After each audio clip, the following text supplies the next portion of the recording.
Hello everyone, welcome to my channel. So the case that I'm going to be telling you about today is a very well-known case. It is the John Wayne Gacy case. So I've been wanting to do this for a very long time. It have took me a while to get all this information together. So I want to give a viewer discretion here. That is talks of murder, rape, sodomy, and also child abuse. So if you don't want to hear nothing like this, then please click off this video and I'll see you again in the next video. But anyways, let's just dive into this video. So, okay, John Wayne Gacy. He was born on March the 17th, 1942 in Chicago in Illinois in the United States. He died on May the 10th, 1994 in Stateville Correctional Center at Crest Hill, Illinois. He was an American serial killer and a sex offender who raped, tortured, and murdered at least 33 young men and boys. He regularly performed at children's hospitals and charitable events as Pogo the Clown or Patches the Clown. His personas he had devised. He became known as the Killer Clown due to his public services as a clown, prior to the discovery of his crimes. Gacy committed all of his murders inside his ranch-style house near Norridge, a village in Norwood Park Township in suburban Chicago. Typically, he would lure a victim to his home and dupe him into donning in handcuffs on the pretext of demonstrating a magic trick. He would then rape and torture his captives before killing him by either asphyxiation, strangulation with a garrote. 26 victims were buried in a crawl space of his home. 3 others were buried elsewhere on his property. 4 was discarded in Des Plaines River. He was convicted of sodomy of a teenage boy in Waterloo in Iowa in 1968 and was sentenced to 10 years imprisonment but served 18 months. He murdered his first victim in 1972 and he had murdered twice more by the end of 1975 and murdered at least 30 subsequent victims after his divorce from his second wife in 1976. The investigation in the disappearance of Des Plaines teenager Robert Peist led to Gacy's arrest on December the 21st, 1978. His conviction for 33 murders by one individual then covered the most homicides in the United States legal history. Gacy was sentenced to death on March 13, 1980, on death row at Menard Correctional Center. He spent much of his time painting. He was executed by lethal injections at Stateville Correctional Center on May 10, 1994. So, about his early life. He was born at Edgewater Hospital in Chicago in Illinois, the second child and only son of John Stanley Gacy, who was born in 1900s to 1969, and Marian Elaine Robinson, born 1908 to 1989. His father was an auto repair machinist and World War I veteran, and his mother was a homemaker. Gacy is of Polish and Danish ancestry, and also his family was Catholic. His paternal grandparents, who spelled the name as Gatza, which is Gaca, and had immigrated to the United States from Poland, then part of the German state of Prussia. His childhood was close to his mother and his 2 sisters, but endured a difficult relationship with his father. He was an alcoholic who was physically abusive to his family. His father also belittled him, calling him dumb and stupid, and comparing him unfavorably with his sisters. One of Gacy's earliest memories was of his father beating him, and this was with a leather belt and accidentally disarranging components of a car engine that he had assembled. His mother tried to shield her son from his father's abuse, which only resulted in accusations that he was a sissy and a mama's boy, who would probably grow up queer.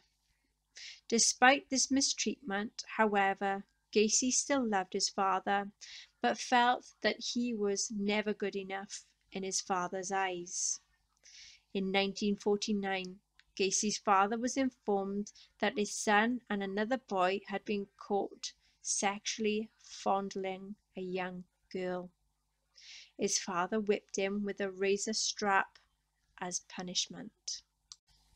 The same year, a family friend and a contractor was sometimes molesting Gacy in his truck. Gacy never told his father about this, being afraid his father would blame him. Gacy was an overweight and unathletic child. Because of his heart condition, he was told to avoid all sports at school during the 4th grade. Gacy began to experience some blackouts. He was hospitalized on occasions because of these episodes, and also in 1957 for a burst appendix. Gacy later estimated between the age 14 and 18. He had spent almost a year in hospital and attributed the decline of his grades to missing school.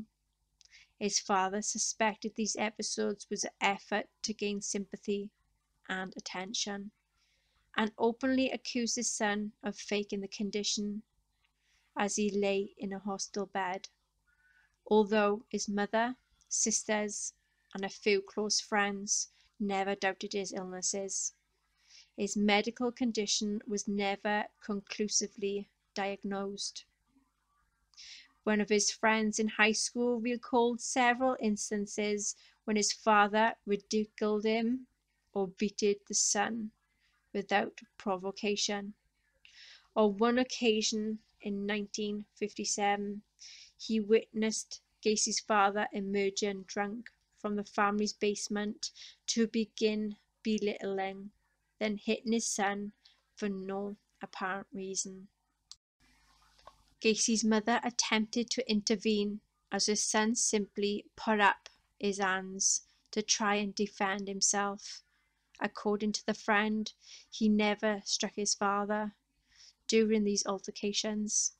In 1960, at age 18, he became involved in politics, working as an assistant in the precinct captain for a Democratic Party, a candidate in his neighborhood. This led to more criticism from his father, who accused his son of being a patsy. Gacy later speculated his decision to become involved in politics was actually to seek the acceptance from others that he never received from his own father. The same year, Gacy's political involvements began, and his father bought him a car. He kept the vehicles titled in his own name until Gacy had finished paying for it. These monthly payments took several years for him to complete. His father would confiscate the original set. In response, his father removed the distributor cap, keeping the component for 3 days. Gacy recalled he felt totally sick and drained after this incident. Hours after his father replaced the distributor cap, Gacy left home and drove to Las Vegas, Nevada.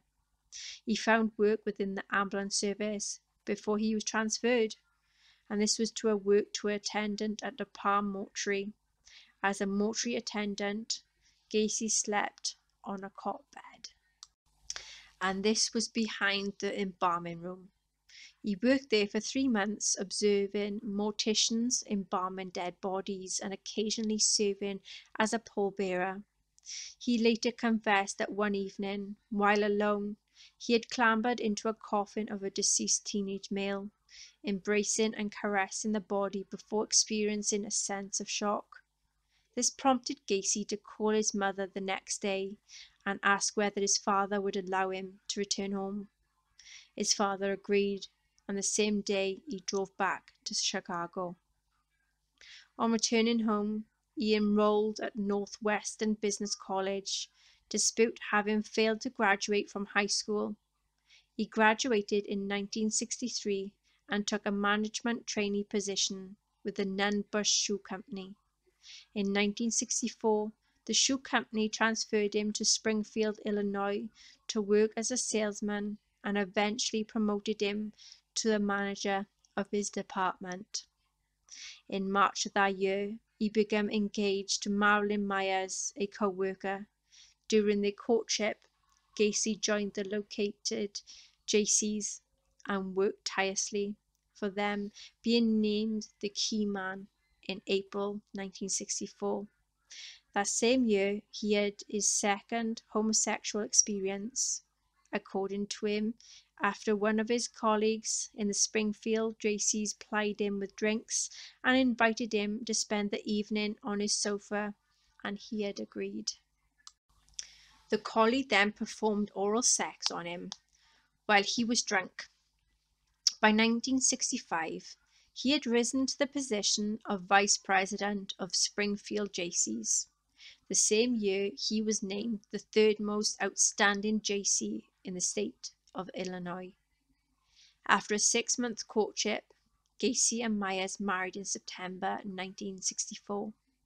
Marilyn's father subsequently purchased 3 Kentucky Fried Chicken, which is called KFC, restaurants in Waterloo, in Iowa.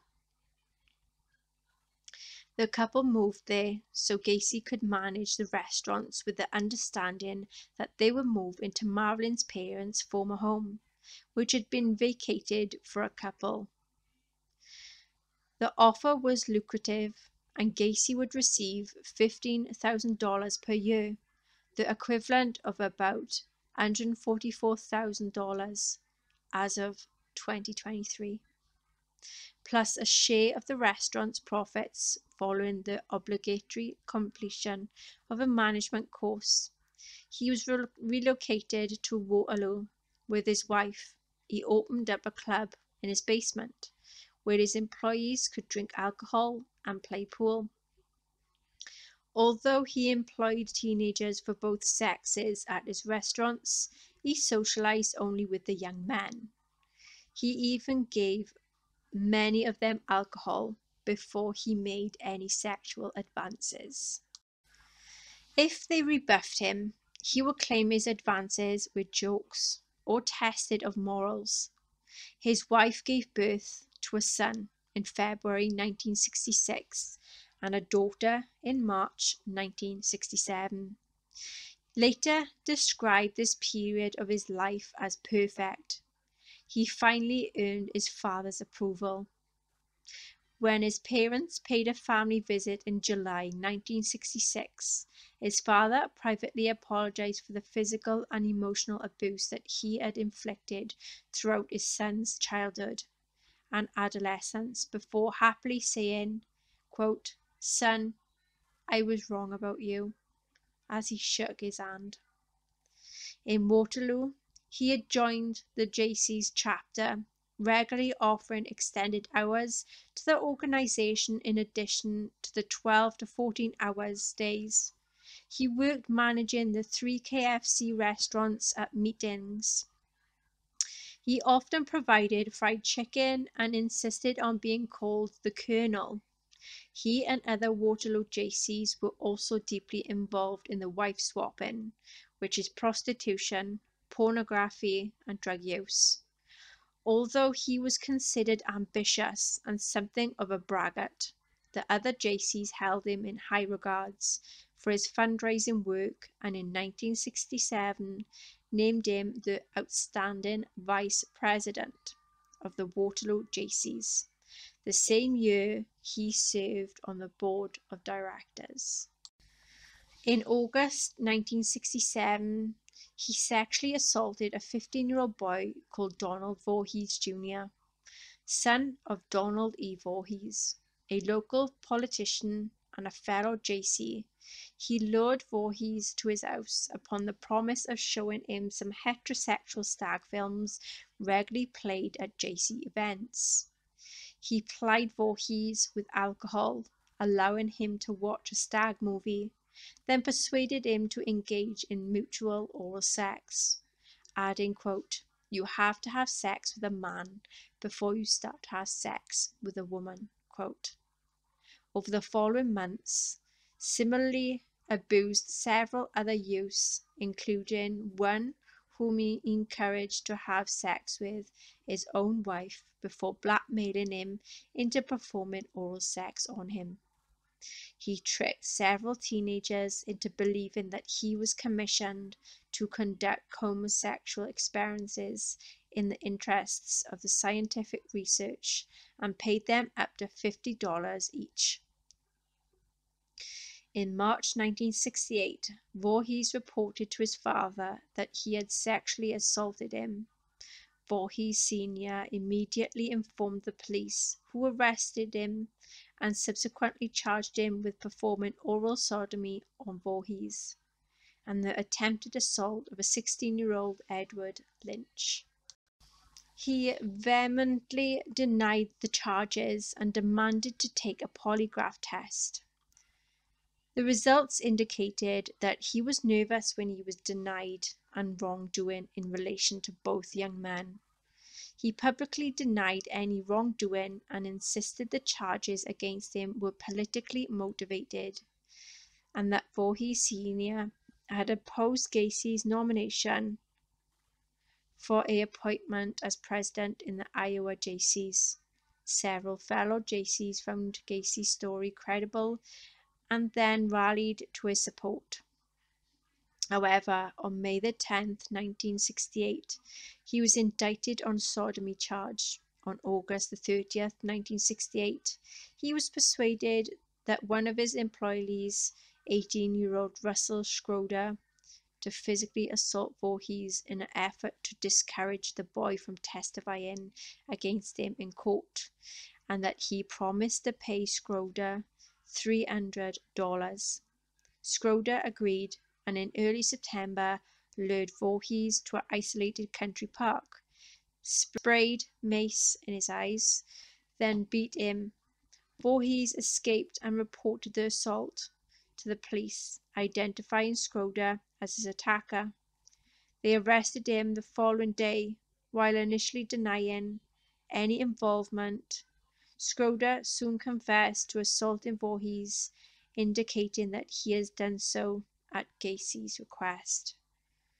Police arrested Gacy and laid an additional charge of hiring Schroeder to assault and intimidate Voorhees. On September 12th, he was ordered to undergo a psychiatric evaluation at the Psychiatric Hospital of the University of Iowa. 2 doctors examined him over a period of 17 days before concluding he had an antisocial personality disorder, clinical term for sociopath or psychopathy, and was unlikely to benefit from any therapy or medical treatment, and that his behavior pattern was likely to bring him into repeated conflict. This was with the society. The doctors concluded that he was mentally competent to stand trial. On November 7th, 1968, Gacy pleaded guilty to the count of sodomy in relation to Voorhees, but not guilty to the charges related to the other youths. He claimed that Voorhees had offered himself to him and that he acted out of curiosity. His story was not believed. He was convicted of sodomy on December 3rd and sentenced to 10 years imprisonment, to be served at the Anamosa State Penitentiary. That same day, his wife petitioned for a divorce, requesting she would be awarded the couple's property and sole custody of their 2 children and alimony. The court ruled in her favor, and the divorce was finalized on September 18th, 1969, and he never saw his first wife and his children again. During his incarceration in Anamosa State Penitentiary, he repeatedly acquired a reputation as a model prisoner. Within months of his arrival, he risen to the position of a head cook. He also joined the inmate gacy chapter and increased in membership from 50 to 650 men in less than 18 months. He also secured an increase in the inmates' daily pay in the prison mess hall and supervised several projects to improve conditions for inmates due to the daily pay in the prison mess hall, and supervised several projects to improve conditions for inmates in the prison. By the summer of 1969, he overseen the installation of a miniature golf course in the prison recreation yard. In June 1969, he was denied parole to prepare for a second scheduled parole hearing in May 1970. He completed 16 high school courses, for which he obtained his diploma in November 1969. On the Christmas Day 1969, his father died of cirrhosis of the liver. When informed of his father's death, he collapsed to the floor, sobbing. His request for supervised compassionate leave to attend the funeral had been denied. He was granted parole with 12-month probation on June 18, 1970, after having served 18 months of his 10-year sentence. The conditions of his probation include that he relocate to Chicago to live with his mother, and that he must observe a 10 p.m. curfew. On his release, he told a friend, a fellow gacy, Clarence Lane, who picked him up from the prison, and had remained steadfast on his belief of that his innocence, that he would never go back to jail, and that he intended to re-establish himself in Waterloo. However, within 24 hours of his release, he relocated to Chicago. He arrived there by bus on June the 19th, and shortly thereafter obtained a job as a short-order cook in a restaurant. On February the 12th, 1971, he was charged with sexually assaulting a teenage boy who claimed he had lured him into his car at the Chicago Greyhouse bus terminal and driven him to his home, where he had attempted to force the boy into sex. The court dismissed this complaint when the boy failed to appear. On June the 22nd, Gacy was arrested, and he had been charged with aggravated sexual battery and reckless conduct. The arrest was in response to a complaint filed by a youth who claimed Gacy had flashed his sheriff's badge, and that he lured him to his car and forced him to perform in oral sex. These charges were dropped after no complaint attempted. The blackmail of Gacy. The Iowa Board of Parole did not learn of these incidents, and 8 months later, in October 1971, his parole had ended. Following months, the records of his previous criminal convictions were sealed, with financial assistance from his mother. He bought a ranch house near the village of Norridge in Norwood in the Park Township, an unincorporated area for Cooks County, itself a part of metropolitan Chicago. He resided at the address of 8213 West Summerdale Avenue until his arrest in December 1978, and according to Gacy, he committed all of his murders there. He was active in his local community and helpful towards his neighbors. He willingly loaned his construction tools and then plowed snow from the neighborhood, walks free of charge. Between 1974 and 1978, he hosted annual summer parties, each devoted to a particular theme. These events were attended by up to 400 people, including politicians. In August 1971, shortly after him and his mother moved into the house, he became engaged to Carol Hoff, whom he briefly dated in high school. They were married on July 1st, 1972. Carol and her two young daughters from a previous marriage moved into his home. Soon after the couple announced their engagement, his mother moved out shortly before the wedding. By 1975, he had told his wife that he was bisexual. After the couple had sex on Mother's Day that year, he informed her that this would be his last time that he would ever have sex. He began spending most evenings away from home, only to return in the early hours of the morning with the excuse of he had been working late. Carol observed him bringing teenage boys into his garage in the early hours and found gay pornography and men wallets and IDs inside the house. When she confronted him about these items and whose they were and who they belonged to, he informed her angrily that it was none of her business. Following a heated argument when she failed to balance a checkbook that was correctly in October 1975, Carol asked him for a divorce. He agreed to his wife's request, although by a mutual consent she continued to live at the West Somerdale house. And this was until February 1976, when she and her daughters moved into their own apartment. 1 month later, on March 2nd, the divorce had decreed upon the false grounds of his infidelity with women that was finalized. In 1971, he established a part-time construction business, the PDM Contractors. The initials PDM were for painting, decorating, and maintenance. With the approval of his probation officer, he worked evenings on his construction contracts while working as a cook during the day. Initially, he undertook minor repair work, such as interior design, signs, writings, pouring concrete, redirecting, redecorating, remodeling, installation, assembly, and also landscaping.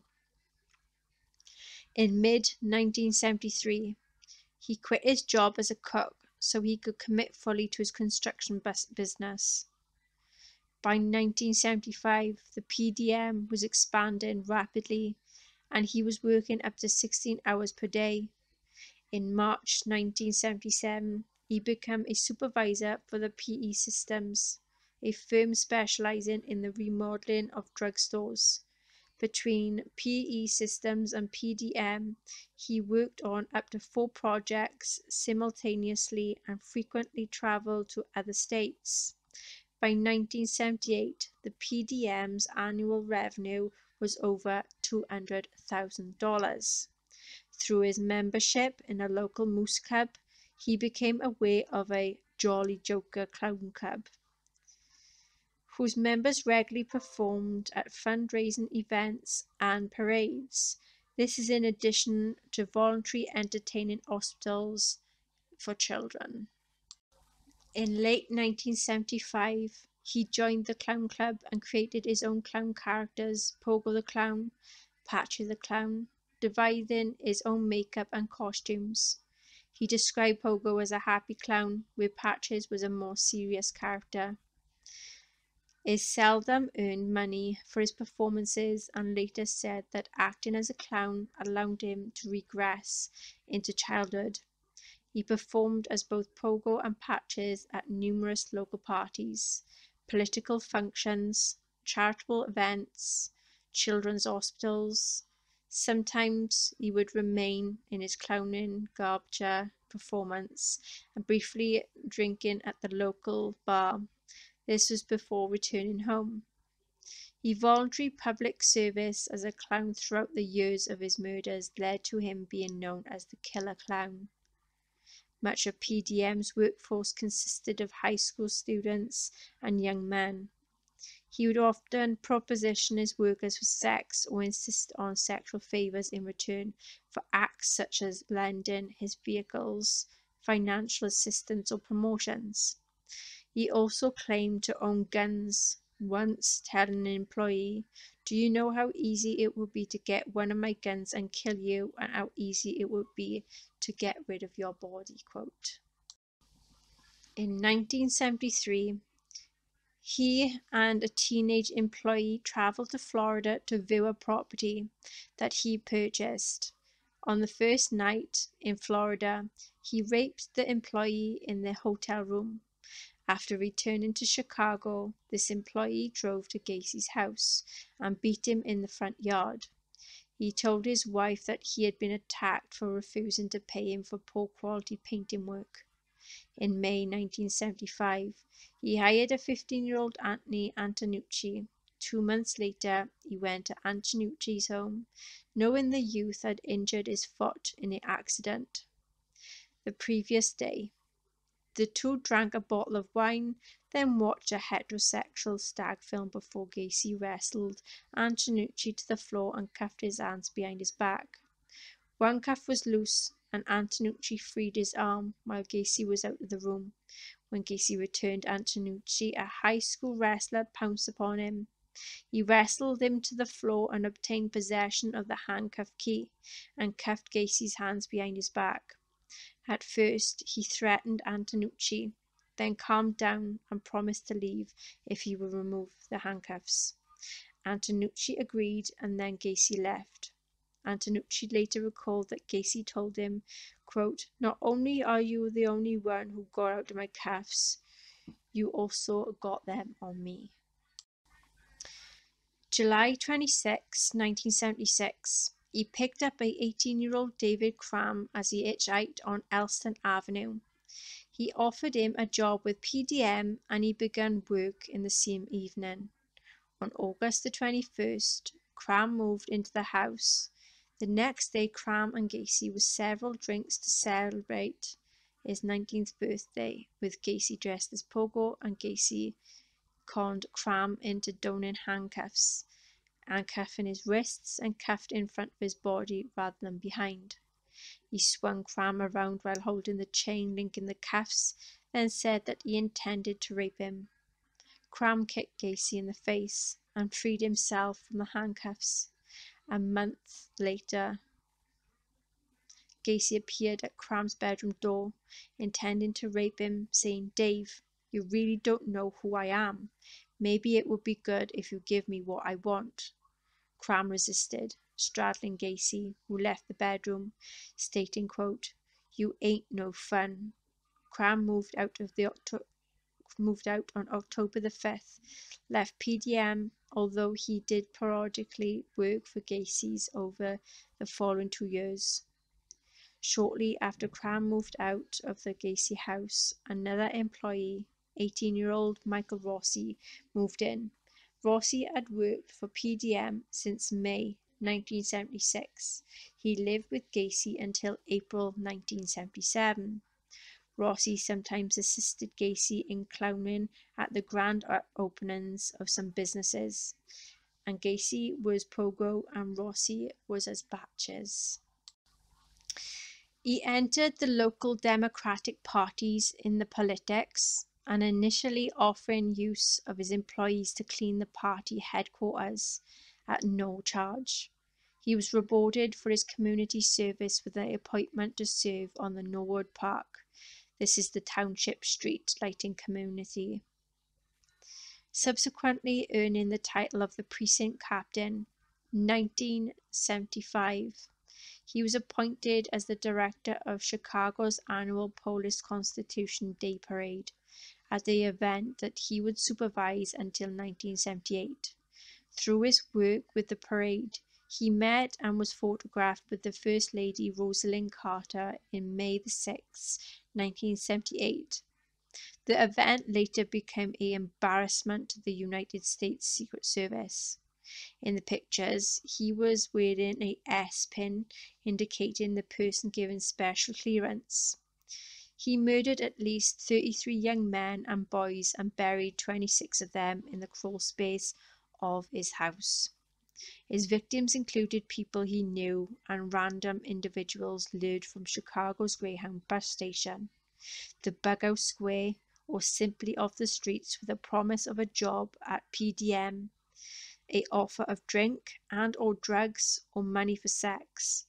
Some victims were grabbed by force, while others were conned into believing that he, who often carried a sheriff's badge and had spotlights on his black Oldsmobile, was in fact a policeman.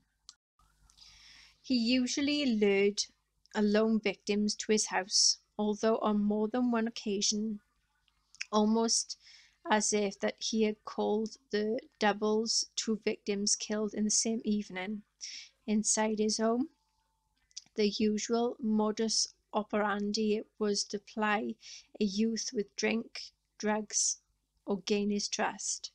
He would then produce a pair of handcuffs, show a magic trick, sometimes as part of clowning routine. Typically cuffed his own hands behind his back, then surreptitiously released himself with a key, which he hid between his fingers. He offered to show his intended victim how to release himself from the handcuffs. With his victims manacled and unable to free himself, he made a statement to the effect that, quote, "The trick is you have to have the key." He referred to his act of restraining his victim as the, quote, "handcuff trick." Having restrained his victim, he proceeded to rape and torture his captive. He frequently began by sitting on a straddling himself above his victim's chest before forcing the victim to fillet him. He then inflicted acts of torture, including burning with cigars, making his captive imitate a horse as he sat on their back and pulled upon a makeshift ring around their necks, and violation with foreign objects such as dildos and prescription bottles. After he sodomized his captive, to immobilize his captive's legs before engaging in acts of torture, he frequently manacled their ankles to a 2x4 with handcuffs attached to each end, an act inspired by the Houston mass murderers. He also verbally taunted many of his victims throughout their continued abuse, and was known to have dragged and forced several victims to crawl into his bathroom, where he partially drowned them in the bathtub before repeatedly reviving them, enabling him to continue his prolonged assault. In some instances, when a victim had pleaded to be killed as opposed to continuing to endure torture, he would make a statement to the effect that he would kill his victim when he wanted to.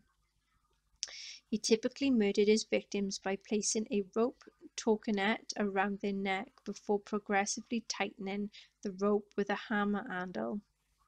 He referred to the act as the rope trick, frequently informing his captors, "This is the last trick." In at least one instance, he read the part of the Psalm 23 as he tightened the rope around his victim's neck. Occasionally, the victims had convulsed for an hour or two before dying, although several victims had died by asphyxiation from cloth gags stuffed deep into their throat, except for two final victims, all were murdered between 3 a.m. and 6 a.m. After death, Gacy usually stored the victims' bodies under his bed for up to 24 hours before burying them in the crawl space, where he periodically poured quicklime to hasten the decomposition. Some victims were taken to his garage and embalmed prior to their burial. His first known murder occurred on January 3, 1972, according to his later account. Following a family party on the evening of January 2nd, he decided to drive to the Civic Center in the Loop to view a display of ice sculptures. In early hours of the following morning, he lured a 16-year-old named Timothy Jack McCoy from Chicago's Greyhound bus terminal into his car. McCoy was returning from a Christmas vacation in Michigan to his father's home in Omaha, in Nebraska. He took McCoy on a sightseeing tour of Chicago, then drove him to his home with a promise that he could spend the night and be driven back to the station in time to catch his bus. Prior to McCoy's identification, he was known simply as the Greyhound busboy. He claimed that he woke early the following morning to find McCoy standing in his bedroom doorway with a kitchen knife in his hand. He then jumped from his bed, McCoy standing in his bedroom. McCoy raised both arms in a gesture of a surrender, tilting the knife upwards and accidentally cutting Gacy's forearm. Gacy twisted the knife from McCoy's wrist, banged his head against the bedroom wall, kicked him against his wardrobe, then walked towards him. McCoy then kicked Gacy in the stomach, doubling him over. Gacy then grabbed McCoy, shouting, "Motherfucker, I'll kill you." He then wrestled McCoy to the floor and stabbed him repeatedly in the chest. As he straddled him, as McCoy lay dying, Gacy claimed he washed the knife in his bathroom, then went to his kitchen and saw an open carton of eggs and a slab of unsliced bacon on his kitchen table. McCoy had also set the table for two. He walked into Gacy's room to wake him while absent-mindedly carrying the kitchen knife in his hand. Gacy buried then McCoy in his crawl space, later covered his grave with a layer of concrete. In an interview several years after his arrest, Gacy said that immediately after killing McCoy, he felt totally drained, yet noted that as he stabbed McCoy and as he listened to the gurgulations and the gasping for air, that he experienced a mind-numbing orgasm. He added, quote, "That's when I realized that death was the ultimate thrill." He said that the second time he committed the murder was around January 1974. This victim remains unidentified. He strangled him, then placed him in the body in his closet before burial. He later stated that the bodily fluids leaked from the victim's mouth and nose, staining his carpet.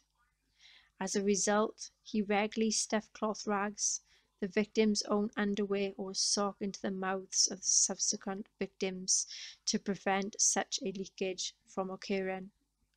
July 31st, 1975, John Butkovich, an 18-year-old PDM employer from Lombard, disappeared. Butkovich's car was found parked near the corner of the Sheridan and Lawrence with his jacket and the wallet inside and his keys still in the ignition. The day before his disappearance, Butkovich had confronted Gacy over 2 weeks, outstanding back pay. Butkovich's father, a Yugoslavia immigrant, called Gacy, who claimed that he was happy to help search for his son, but was sorry that Butkovich had, quote, run away. When questioned by police, he said that Butkovich and two friends had arrived at his house, demanding the overdue pay, but when they reached a compromise and all three had left. Over the following 3 years, Butkovich's parents called the police more than 100 times, urging them to come and investigate Gacy further. Gacy later admitted to encountering Butkovich exiting his car at the corner of West Lawrence Avenue, waving to attract his attention. According to Gacy, Butkovich approached his car, stating, quote, "I want to talk to you." Gacy invited Butkovich into his car, then invited him back to his home, ostensibly to settle the issue of his overdue wages. At his home, he offered Butkovich a drink, then conned him into allowing his wrists to be cuffed. This was behind his back. He later confessed to having, quote, sat on the kid's chest for a while before he strangled him. He stowed Butkovich's body in a garage, intending to bury the body under the concrete floor, and this was of the tool room extension of his garage in an empty space where he initially intended to dig a drain. In addition to being the year his business expanded, he freely admitted that 1975 was also when he began to increase the frequency of his exertions for sex with young males. He often referred to these jaunts as, quote, cruising. He committed most of his murders between 1976 and 1978, as he largely lived alone following his divorce. He later referred to those as his, quote, cruising years. Although he remained gregarious, civic-minded, several neighbours noticed erratic changes in his behaviour. After his 1976 divorce, this included seeing him keeping company with young males, hearing his car arrive or depart in the early hours of the morning, or seeing lights in his home switch on and off in the early hours. One neighbour later recollected for several years sounds of muffled high-pitched screaming, shouting and crying had repeatedly awakened her and her son. This was in the early morning hours. She identified the signs as emanating from a house adjacent to theirs. This was on West Somerdale Avenue. 1 month after his divorce was finalised, he abducted and murdered 18-year-old Darrell Sampson. He was last seen alive in Chicago on April the 6th, 1976. He buried him under the dining room with a section of cloth lodged in his throat. 5 weeks later, on the afternoon of May the 14th, 15-year-old Randall Reffert disappeared. Shortly after returning to his uptown home for a dental appointment, he was last seen by his grandmother later that afternoon. Hours after Reffert was last seen by his family, 14-year-old Samuel Stapleton vanished as he walked home from his sister's apartment. He and Reffert were very close acquaintances. Both were buried together. The investigators believe the two were murdered the same evening, June the 3rd. Killed a 17-year-old Lakeview teenager named Michael Bonin. He disappeared while travelling from Chicago to Waukegan. He strangled Bonin with a ligature and buried him under the spare bedroom. 10 days later, he murdered a 16-year-old uptown youth named William Carroll and buried him in a common grave in the crawl space. Carroll seems to have been the first of 4 victims known to have been murdered between June the 13th and August. This was the August the 6th, 1976. 3 were between 16 and 17 years old. 1 unidentified appeared to have been an adult. On August the 5th, 16-year-old Minnesota youth named James Hackinson is last known to have phoned his family, possibly from his home. Hackinson died of suffocation. His body was buried in the crawl space beneath the boat of 17-year-old Bensonville youth named Rick Johnson, who was last seen alive on August the 6th. Gacy is thought to have murdered 2 further unidentified males between August and October 1976. October 24th, he abducted and killed teenage friends Kenneth Parker and Michael Marino. The 2 were last seen outside a restaurant on Clark Street in Chicago. 2 days later, 19-year-old construction worker William Bundy disappeared. After informing his family he was to attend a party, Bundy died of suffocation. Gacy buried the body beneath his master bedroom. He apparently worked for Gacy. Between November and December 1976, he murdered 21-year-old Francis Alexander. His last contact with his mother was a phone call to his mother made sometime in November. Alexander was buried in a crawl space directly beneath the room Gacy used as an office. In December 1976, another PDM employee, 17-year-old Gregory Godzik, disappeared. His girlfriend last saw him outside her house after he had driven her home, following a date. Godzik had worked for PDM for less than 3 weeks before he disappeared. He informed his family that Gacy had him to dig trenches for some kind of drain tiles, quote, in his crawl space. Godzik's car was later found abandoned in Niles. His parents and older sister Eugenia contacted him about Godzik's disappearance. He claimed that he had run away from home, having indicated before that he wished to do so. He also claimed to have received an answering machine message from Godzik shortly after he disappeared. When asked that he could play it back to the message to Godzik's parents, he said he erased it. January 20th, 1977, he lured a 19-year-old John Zick to his house to the pretext of buying his Plymouth Satellite. Later confessed to strangling Zick in his spare bedroom, claiming Rossi was asleep in the house. Following morning, he later sold the car to Rossi for $300. 2 months later, on March 15th, 20-year-old Michigan native named John Prestige disappeared. Prestige was last seen leaving a near North Side restaurant. He was buried in the crawl space above the body of Francis Alexander shortly before his disappearance. Prestige had mentioned he obtained work with a local contractor. He murdered one additional unidentified youth and buried him in the crawl space in spring or early summer of 1977. The exact time of his murder is unknown. July the 5th, he had killed the 19-year-old from Crystal Lake, Matthew Bowman. The Bowman's mother last saw him at a suburban train station. He intended to travel to Harwood Heights for a scheduled court appointment regarding an unpaid parking ticket. Following months, Rossi was arrested for stealing gasoline while driving Zick's car. The gas station attendant noted that the license plate and police tracked the car to Gacy's house. When questioned, he told the officers that Zick had sold the car to him in February, saying he needed money to leave town. A check of the VIN confirmed the car belonged to Zick. Police did not pursue matters further, although they did inform Zick's mother that her son had sold his car. By the end of 1977, it is known that he had been murdered 6 more young men between ages 16 to 21. The first of these victims were 18-year-old Robert Gilroy, son of a Chicago police sergeant, last seen alive on September the 12th.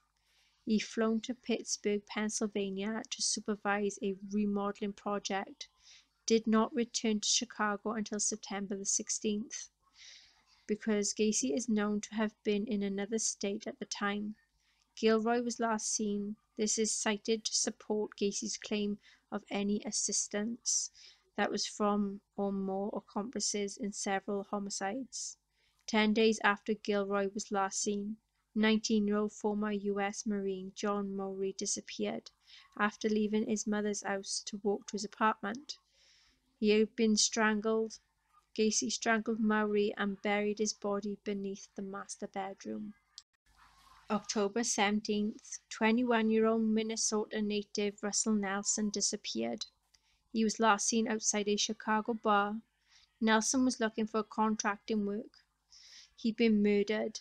Gacy murdered him and buried him beneath the guest bedroom. Less than 4 weeks later, he had murdered a 16-year-old Kalamazoo teenager, Robert Winch, and buried him in the crawl space. November the 18th, 20-year-old father of one, Tommy Boylan, disappeared after leaving a Chicago bar. 3 weeks after the murder of Tommy Bowling, on December the 9th, 19-year-old U.S. Marine David Talsma disappeared after informing his mother he was to attend a rock concert in Hammond, in Indiana. He had been strangled, and this was with a ligature, and buried him in a crawl space close to the body of John Mowry. On December the 30th, he had abducted 19-year-old student Robert Donnelly from Chicago bus stop. This was at gunpoint. He drove him to his home, where he raped, tortured, and then repeatedly dunked Donnelly's head into a bathtub until he passed out. He taunted him with statements such as, quote, "Aren't we playing fun games tonight?" quote.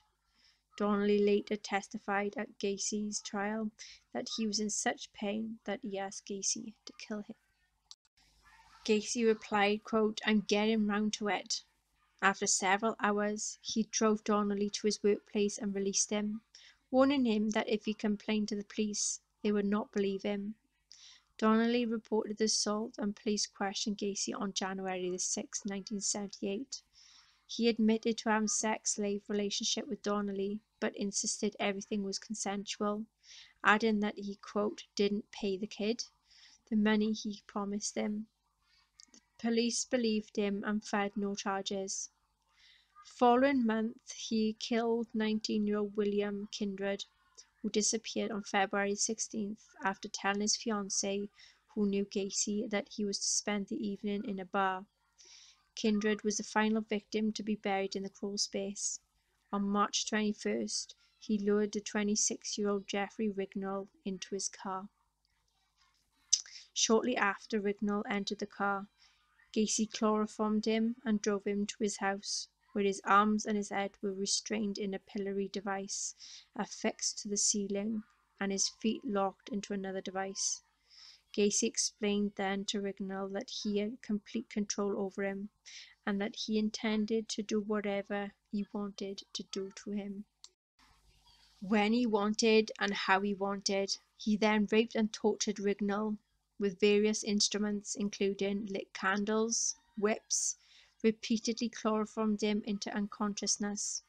He then drove Rignall to Chicago's Lincoln Park, where he was dumped unconscious but alive. Rignall managed to then stagger to his girlfriend's apartment. Police were informed of the assault but did not investigate him. Rignall was able to recall through the haze of that night the Oldsmobile that Kennedy Express, where the particular side streets he and two friends staked out the Cumberland exit of the expressway. In April, Rignall saw the Oldsmobile which he and his friends followed to the 8213 West Summerdale. Police obtained an arrest warrant and he was arrested on July the 15th. He faced trial for battery against Rignall. In 1978, the crawl space had no room for further bodies. Gacy later confessed to police that he considered stowing bodies in his attic initially, but had been worried about complications arising from the leakage. Therefore, he chose to dispose of his victims off the I-55 bridge into the Des Plaines River. He stated that he thrown 5 bodies into the river in 1978, one of which he believed that landed on the passing barge. Only 4 bodies were ever found. First known victim thrown from the I-55 bridge into the Des Plaines River was 20-year-old Timothy O'Rourke. He was murdered in mid-June after leaving his Dover Street apartment to purchase cigarettes. Shortly before his disappearance, O'Rourke had told his roommate a contract or on the northwest side had offered him a job. This was on November the 4th. Gacy killed 19-year-old Frank Landon. He was last seen alive by his father walking along Foster Avenue. His naked body was found close to the inlet in the Des Plaines River by 2 duck hunters in the Canaan on November the 12th. On November the 24th, the 20-year-old Elmwood Park resident James Mazra disappeared after sharing Thanksgiving dinner with his family. Mazara had informed his sister the day prior to his disappearance that he was working in the construction industry and, quote, doing all right. He was last seen alive walking in the direction of the Bughouse Square carrying a suitcase. On the afternoon of December 11th, 1978, he visited the Nissan pharmacy in Des Plaines to discuss a potential remodeling deal with the store owner, Phil Toth. While he was in earshot of 15-year-old part-time employee Robert Peist, Gacy mentioned his firm often hired teenage boys at a starting wage of $5 per hour, almost double the pay Peist earned at the pharmacy. Shortly after Gacy left the pharmacy, Peist's mother arrived at the store to drive her son home so the family could celebrate her birthday together. Peist asked his mother to wait, adding that some contractor wants to talk to him about a job. He left the store at 9 p.m., promising to return shortly. He was murdered shortly after 10 p.m. at Gacy's home. Gacy later stated that at his house he gave Peist a soft drink before asking whether that he was anything he, quote, wouldn't do for the right price, to which Peist replied that he didn't mind working hard. In response to Gacy stated, quote, good money could be earned by hustling. Although Price was dismissive, he was duped, placed into donning handcuffs before saying, quote, "I'm going to rape you and you can't do anything about it." And this was as Price began weeping. His subsequent statements regarding the events to unfold varied, although in one of his initial statements he claimed Price failed to resist as he removed the boy's trousers. He also stated that he also placed a rope around his neck.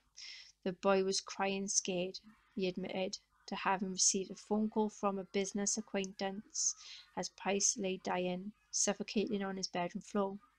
When Price failed to return, his family filed a missing persons report with the Des Plaines police. Torf named Gacy as the contractor. Price had most likely left the store to talk about the job. Lieutenant Joseph Kozenek, whose son attended Maine West High School, like Price, chose to investigate Gacy further. Having spoken with Price's mother on the morning of December the 12th, Kozenek became convinced Price had not run away from home. Routine check for Gacy's criminal background revealed that he had an outstanding battery charge against him that was in Chicago and had served a prison sentence in Iowa for sodomy of a 15-year-old boy. Kozenek and two Des Plaines police officers visited Gacy at his home. Following evening, he indicated he had seen two youths working at the pharmacy and that he had asked one of them, whom he believed to be Price, whether there were any remodeling materials behind the store. He was adamant, however, that he had not offered Price a job and had only returned to the pharmacy shortly after 8 p.m. as he left his appointment booked at the store.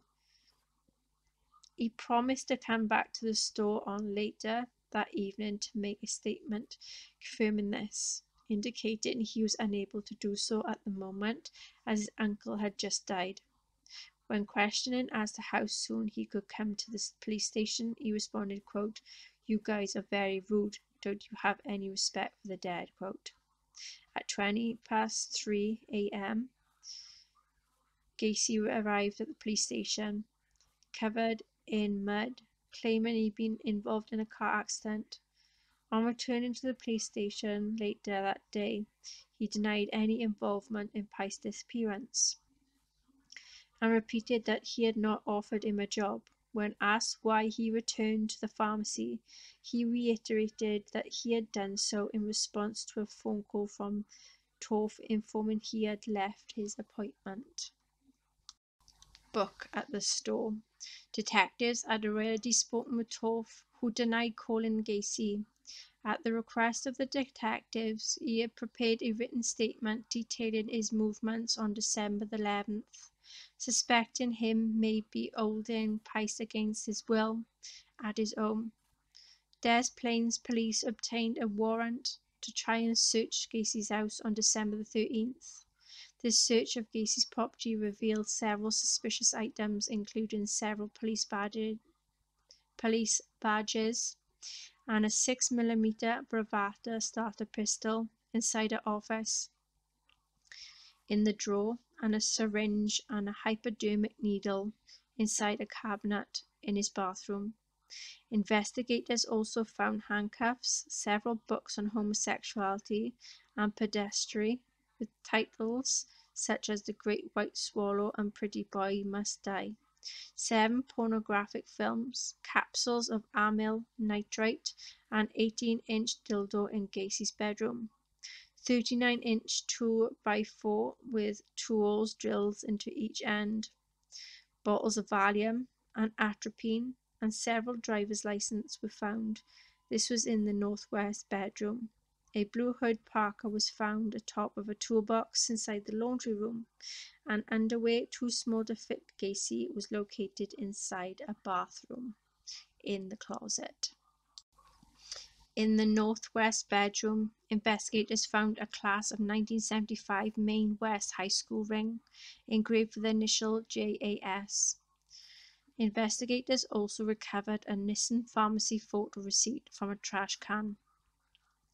alongside a 36-inch section of nylon rope. Des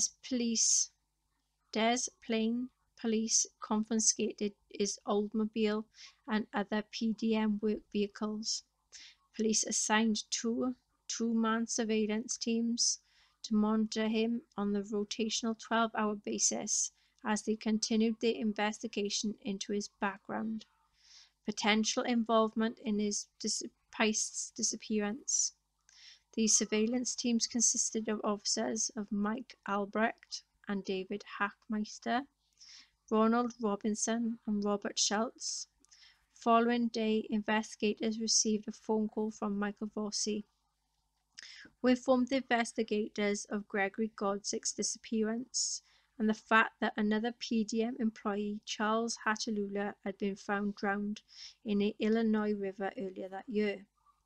Rignall had reported that Gacy had lured him into his car, then chloroformed, raped, tortured him before dumping him with severe chest and facial burns and rectal bleeding in Lincoln Park the following morning.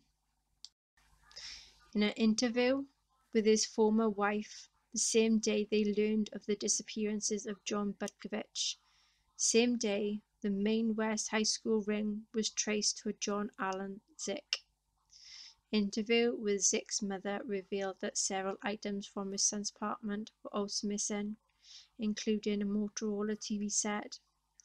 By December 16th, he was becoming affable with the surveillance detectives, regularly inviting them to join him for meals in restaurants and occasionally for drinks in bars, or also at his home.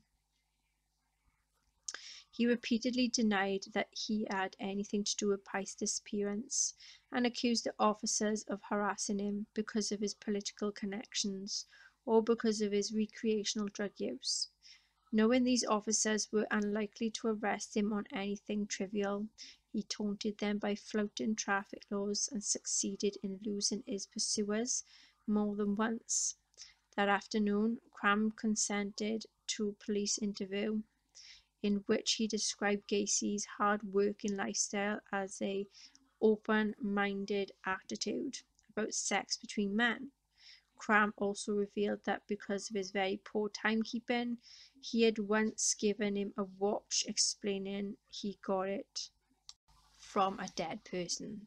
Investigators conducted a formal interview of Rossi on December 17th.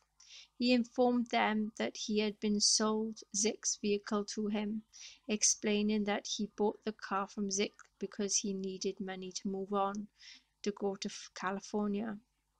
Further examination of Gacy's automobile was conducted on this date. In the course of examining the trunk of the car, investigators discovered a small cluster of fibers they suspected to be human hair. That evening, officers conducted tests using 3 trained German Shepherd dogs to determine whether Pice had been present in any of his vehicles. One dog approached Gacy's automobile and lay on the passenger seat in what the dog's handler informed investigators was a, quote, death reaction, indicating Pice's body had been present in the vehicle. That evening, he had been invited detectives Albrecht and Hashmeister to a restaurant for a meal. In the early hours of December 18th, he invited the Mint to another restaurant, where over breakfast he talked of his business and his marriages and his activities as a registered clown. At one point during the conversation, he was remarked as, you know, clowns can get away with murder. By December the 18th, Gacy was beginning to display signs of strain from constant surveillance. That he was unshaven, looking tired, appeared to be anxious, was drinking heavily. That afternoon, he drove to his lawyer's office to prepare a $750,000 civil suit against the Des Plaines police, demanding that they cease their surveillance. Same day, the serial number of the Nissan pharmacy buyers admitted when he contacted in person. The following day, that she had worn the jacket on December 11th to shield herself from the cold. She placed a receipt in a parka pocket just before she gave the coat to Pice as he left. and this was claiming that a contractor wanted to speak with him. This statement contradicted Gacy's previous statements that he had no contact with Robert Piest on the evening of December 11th. The same evening, Rossi was interviewed a second time. This time, he was more cooperative. He informed detectives that the summer of 1977, at Gacy's behest, he had spread 10 bags of lime in the crawl space of Gacy's house. December 19th, investigators began compiling evidence for a second search warrant for his house. Same day, Gacy's lawyers filed the civil lawsuit against the Des Plaines police. The hearing for the suit was scheduled on December 22nd. The afternoon, Gacy invited the surveillance detectives inside his house again. Officer Robinson distracted Gacy with conversation. Officer Schultz walked into Gacy's bedroom in an unsuccessful attempt then to write down the serial number of the Motorola TV set that they suspected belonged to John Zick. While flushing Gacy's toilet, the officer noted a smell he suspected that could be rotten corpses emanating from a heating duct. Officers who searched Gacy's house previously failed to notice this, as the house had been cold. Investigators interviewed both Cram and Rossi on December the 20th. Rossi had agreed to be interviewed in relation to his possible links with John Zick, as well as the disappearance of Robert Piest. When questioned by Kozenzak as to where he believed Gacy had concealed Piest's body, Rossi replied Gacy may have placed the body in a crawl space, adding that thought Zick's car was stolen. Rossi agreed to submit to a polygraph test. He denied any involvement in Piest's disappearance, also denying any knowledge of his whereabouts. He soon refused to continue the questioning, and Rossi's erratic and inconstant responses to questions while attached to the polygraph machine rendered Kozenzak, quote, unable to render a definite opinion. As to the truthfulness of his answers, Rossi did. However, further discussing the trench digging, he did the crawl space and marked on Gacy's instance that he did not deviate from where he was instructed to dig.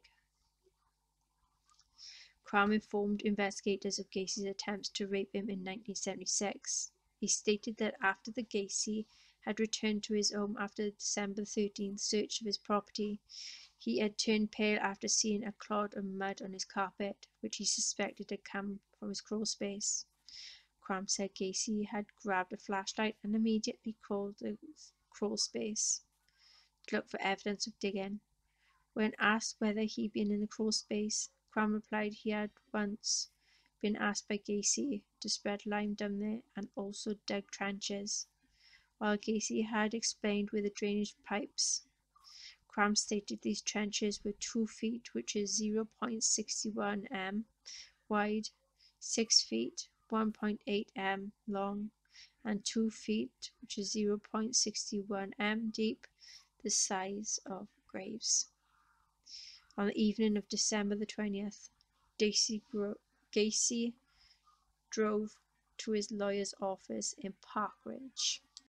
This was to attend a scheduled meeting, ostensibly to discuss the progress of his civil suit. On his arrival, Gacy appeared dishevelled and immediately asked for alcoholic drink, whereupon Sam Amaranti fetched a bottle of whiskey from his car. On return, Amaranti asked Gacy what he had discussed with them. Gacy picked up a copy of the Daily Herald from Amaranti's desk, pointed to a front-page article covering the disappearance of Robert Piest, and said, quote, this boy is dead. He's in the river. Gacy then proceeded to give a rambling confession that ran into the early hours of the following morning. He began by informing Amaranti and Stevens he had, quote, been the judge, jury, executioner of many, many people, and then he now wanted to be the same for himself. He said he had murdered at least 30 victims, most of whom he buried in the crawl space, and disposed of 5 other bodies in the Des Plaines River. He dismissed his victims as, quote, male prostitutes, quote, hustlers, and liars, to whom he gave the rope trick, adding he sometimes awoke to find dead, strangled kids on his floor, with their hands cuffed behind their back. He buried their bodies in the crawl space. He believed they were on his property. As a result from the alcohol that was consumed, he fell asleep midway through his confession. Amarante immediately arranged a psychiatrist to have an appointment for Gacy at 9 a.m. that morning. On awakening several hours later, he shook his head when informed Amarante he was confessed to killing approximately 30 people, saying, quote, "Well, I can't think about this right now. I've got things to do." Ignoring his lawyer's advice regarding his scheduled appointment, he left their office to attend the needs of his business. He later recollected his memories of the final day of freedom as being hazy, adding that he knew his arrest was inevitable, that he intended to visit his friends and say his final farewells. After leaving his lawyer's office, Gacy drove to a gas station, where in the course of filling his rental car, he handed a small bag of cannabis to the attendant, who immediately handed the bag to the surveillance officer, saying that Gacy had told him, quote, "The end is coming for me. These guys are going to kill me," quote. He then drove to the home of a fellow contractor and friend, Ronald Road. He hugged Road before bursting into tears and saying, quote, "I've been a bad boy. I killed 30 people, give or take." He left Road and drove to Cram's home to meet with Cram and Rossi. As he drove along the expressway, surveillance officers noted he was holding a rosary. This was to his chin, praying while he was driving. After talking with Cram and Rossi, Gacy and Cram drove him to a scheduled meeting with lawyer Leroy Stevens on the northwest side. As Gacy spoke with Stevens, Cram informed the surveillance officers that Gacy told him and Rossi he confessed to over 30 murders with his lawyers previous evening. He then had Cram drive him to Mary Hill Cemetery, where his father was buried. He drove to various locations that morning. Police outlined the formal draft of the second search warrant, specifically the search for the body of Robert Peist in the crawl space. Hearing from surveillance detectives that, in light of his erratic behaviour, he might be about to commit suicide, police decided to arrest him on charge of possession and distribution of cannabis in order to hold him in custody.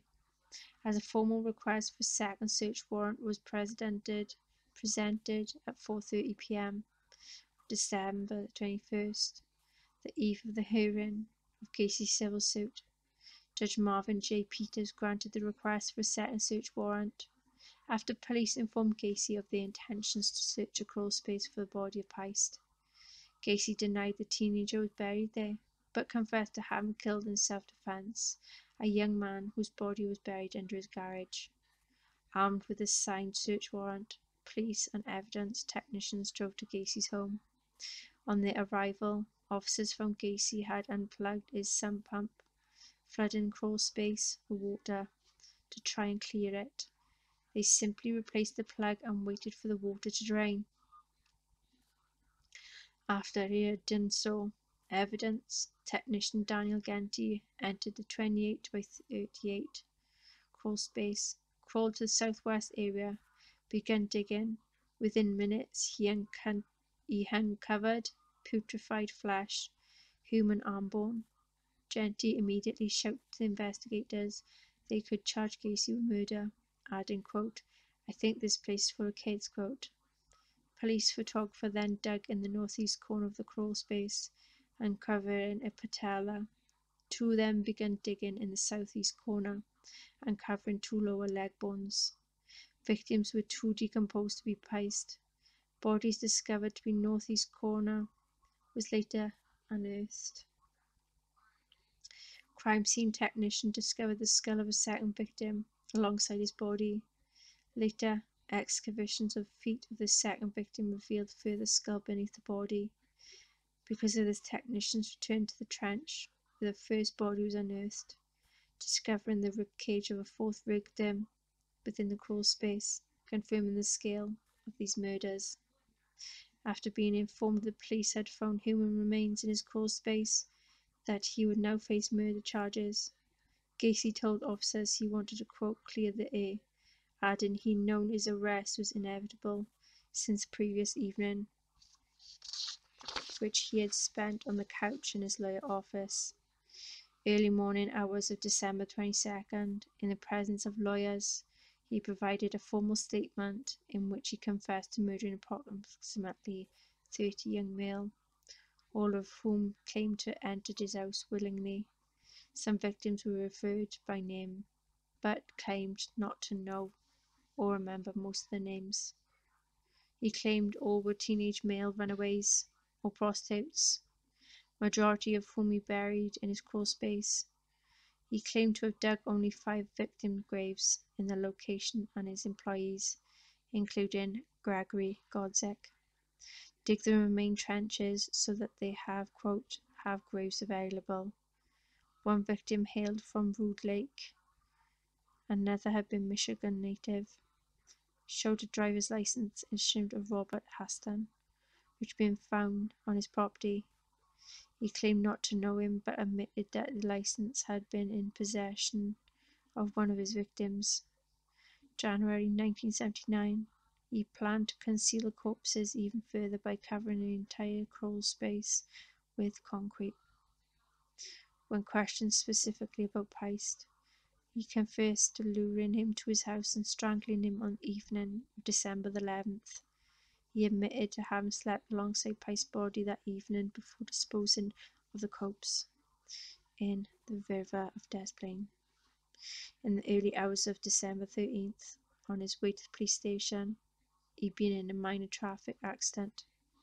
After disposing of Peist, his vehicle slid off on the ice-uncovered road and had been towed from its location.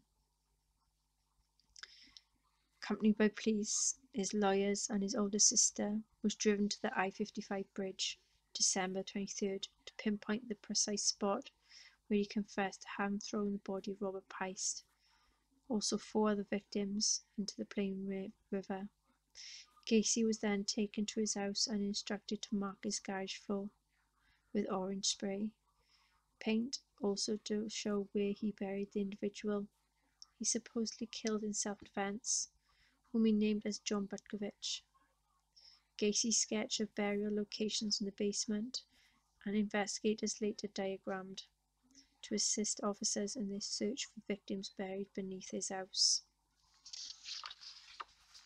During a confession, he drew a rough diagram of his basement on a phone message sheet to indicate where the bodies were buried. 26 bodies were unearthed from his crawl space. Over the next week, 3 more were also unearthed elsewhere on his property. Cook County Medical Examiner Robert Stein supervised their exhumes. Each victim, unearthed from crawl space, was placed in a body bag, which was placed near the front door awaiting transportation to the mortuary. The crawl space was marked in sections and each body was given an identifying number. First body recovered from crawl space was assigned marker denoting victim as body 1. He had buried the victim in northeast section of the crawl space, directly beneath the room he used as his office. No cause of death could be determined. Body of John Butkovich was labelled body 2. December 23rd. They unearthed 3 corpses, being buried in the same trench as body 1. Body 3 was buried in crawl space directly above body 4. Alongside them, body 5, body directly underneath body 1. Victims was buried 36 below the surface of the soil, indicating he was first descent to be buried in the common grave. Search for victims were postponed temporarily over Christmas. 4 more were found on December the 26th. Number 6 and number 7 buried in the same grave. 7 found in a fetal position. Cloth gag was found in the mouth.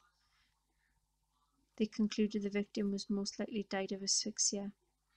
Body 8 was found in the tourniquet used to strangle him, still knotted around his neck.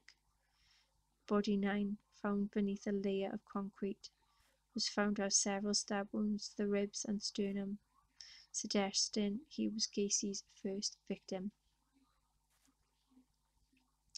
December 27th, 8 more were discovered. Body 10, buried face upwards, parallel to the wall of crawl space, directly beneath the entrance to his home. Body 11, body 12 were found face downward, ligature around their necks. Both was in the centre of the crawl space. They were then body 13, found beneath spare bedroom, 14 and 15, common grave diagonal to body 10. So 14 and 15 found with their head and upper torsos inside separate plastic bags. Number 16 was found close to body 13, although in separate trenches further north to the south wall. Victim was found with a cloth rag deep in his throat, causing him to die of suffocation. 17th victim was found with the ligature around his neck. Following day, 4 more bodies were exhumed. Body 19, buried under the master bedroom. Body 18, located in the spare bedroom, beneath the spare bedroom, found with ligature around the neck. Body 20, buried in the northwest corner to the body 19. December 29th, 6 more were unearthed. 22, 23, 24 and 26. Common grave located in the kitchen and laundry room. 25 then was in the bathroom, underneath the bathroom. 22 was underneath the kitchen. 2 socks were recovered from the pelvic region beneath body 21. Bones from victim 23 and 24 commingled together. Section of cloth was found inside the mouth of body 24 and 26, and 25 found beneath the bathroom. Final one recovered from crawl space were also found beneath bathroom. 10 inches below where they were buried, they found a section of cloth deep in their throat. Operations had been suspended to Chicago blizzard of 1979, resumed in March. This was despite the insistence that all buried victims had been found. March 9th, 28 was found wrapped within several dry cleaner plastic garbage bags, buried beneath patio, approximately 15 feet from a barbecue pit in his backyard. Number 16, 16th of March, number 29 was found beneath the dining room floor. All discovered at 8213 W Summerdale, advanced state of decomposition. Records and upper torso of several bodies unearthed beneath Gacy's property being placed into plastic bags. An upper torso of several bodies unearthed beneath the property being placed into plastic bags. Several were found with ropes still around their necks. Some of them were found with foreign objects such as prescription bottles lodged into their pelvic region. Indicated that items had been thrusted into victims' anus. Included 12 victims recovered from the property died not of strangulation but asphyxiation. The house was demolished in April 1979. June 1978 had been discarded bodies of victims in the Des Plaines River because the crawl space was full.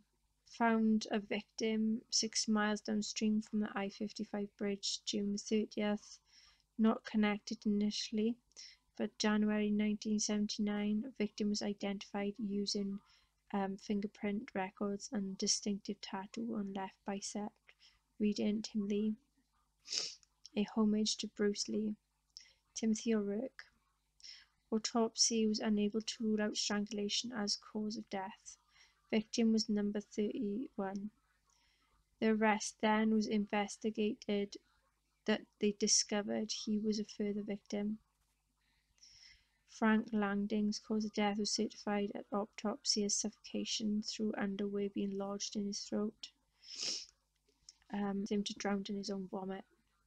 Body was identified via fingerprint records. A bond slip issued in Langdon the day before his death was found at Gacy's home with assigned victim number 32.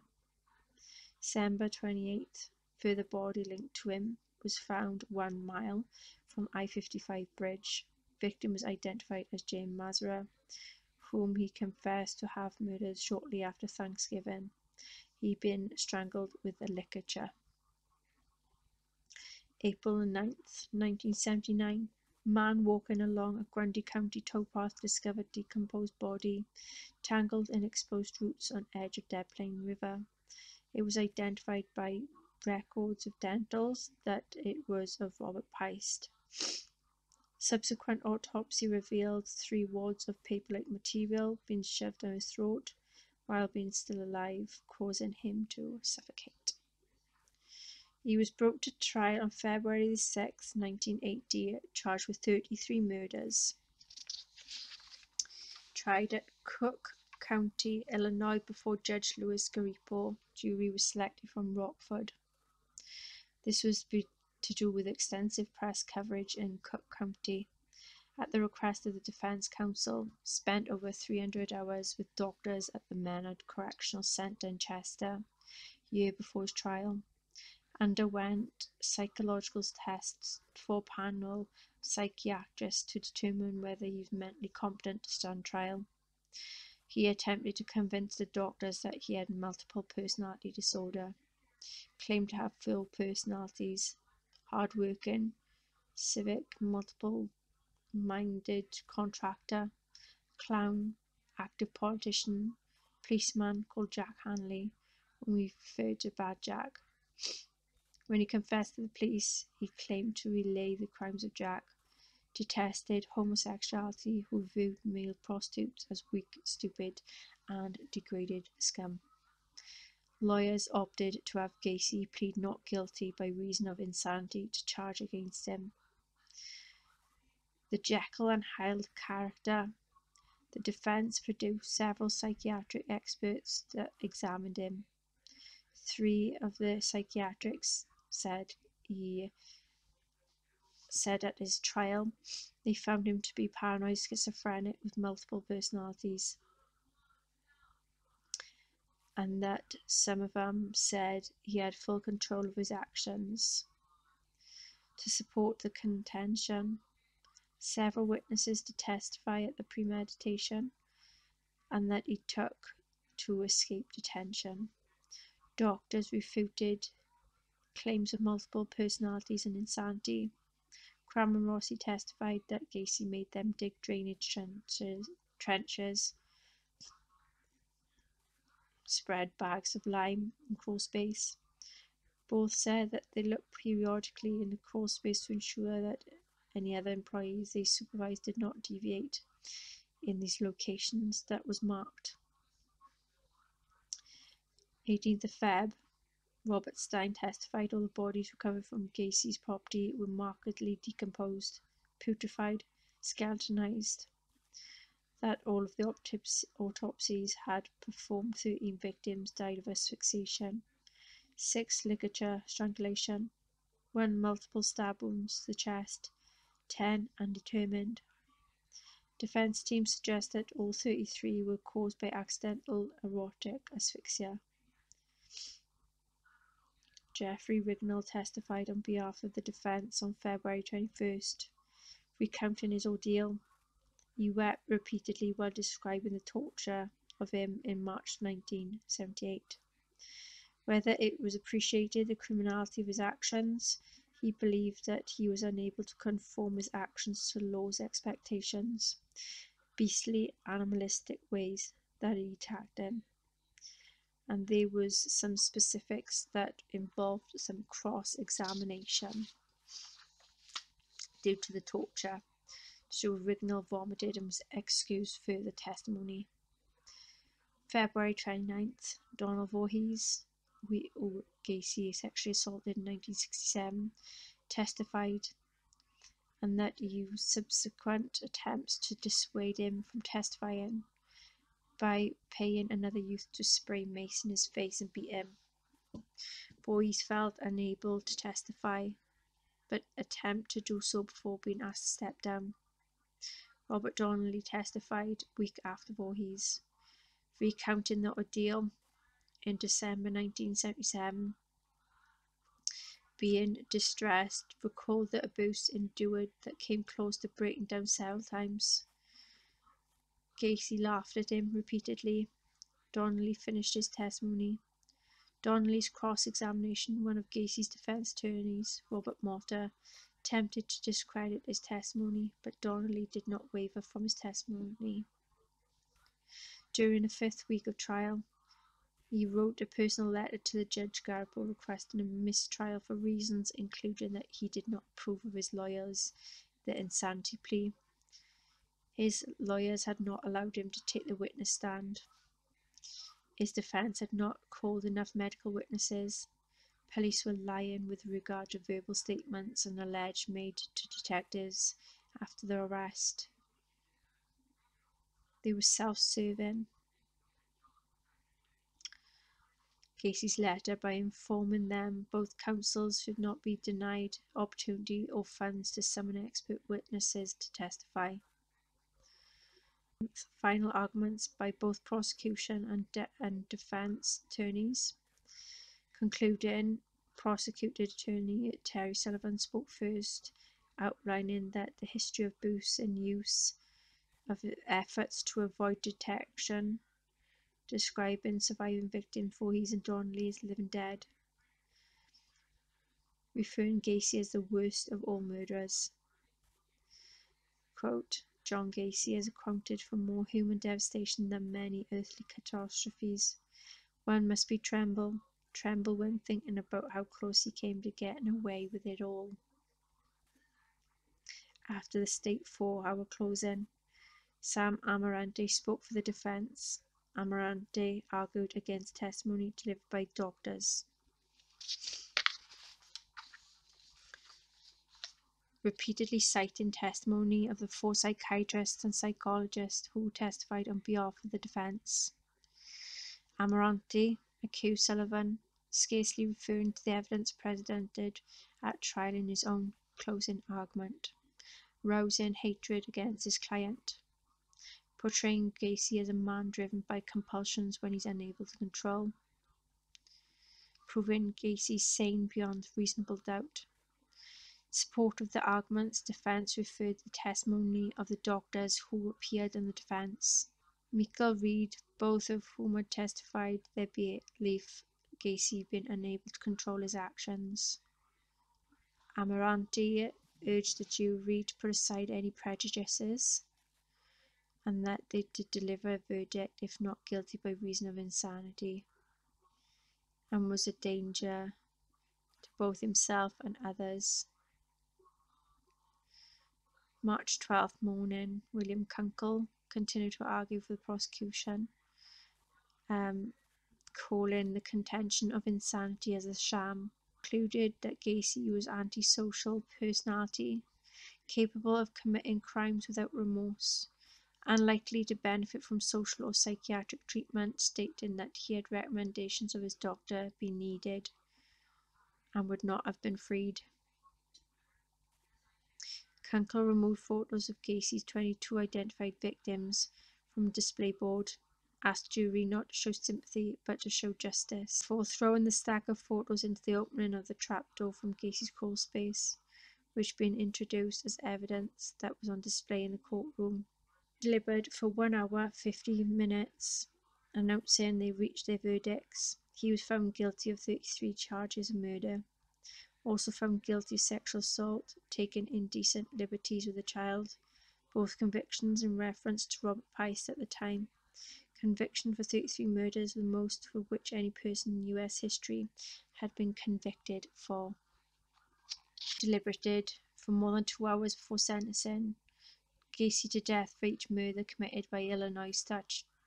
on capital punishment came into effect in June 1977. Execution was set for June 2nd, 1980. He had been transferred to Menard Correctional Centre, where he remained incarcerated on death row for 14 years.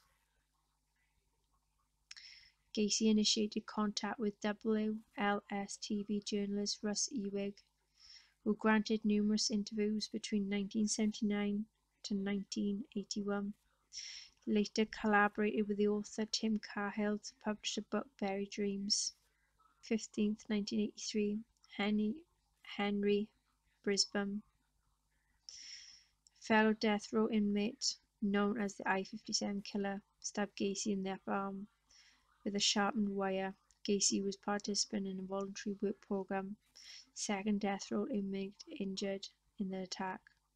William Jones received superficial stab wound to the head. Both received treatment in prison hospital for their wounds. Mid-1984, Supreme Court of Illinois upheld Gacy's conviction, ordered execution by lethal injection on November the 14th.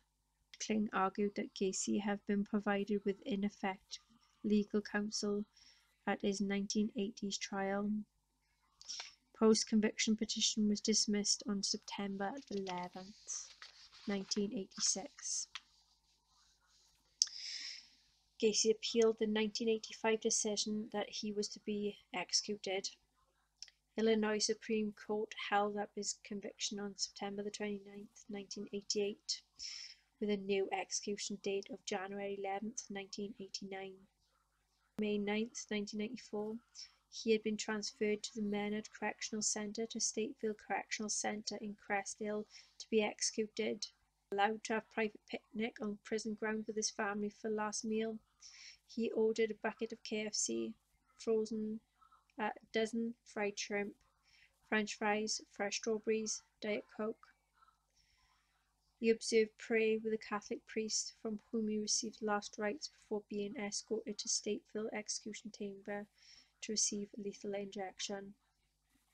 Before execution began, chemicals used to effect the execution solidified unexpectedly, clogging the IV tube used to administer the chemicals into Gacy's arm, complicating the procedure. Blinds covering the window through the witnesses observed the execution were drawn. Execution team replaced the clogged tube after 10 minutes. Blinds were reopened. Execution resumed.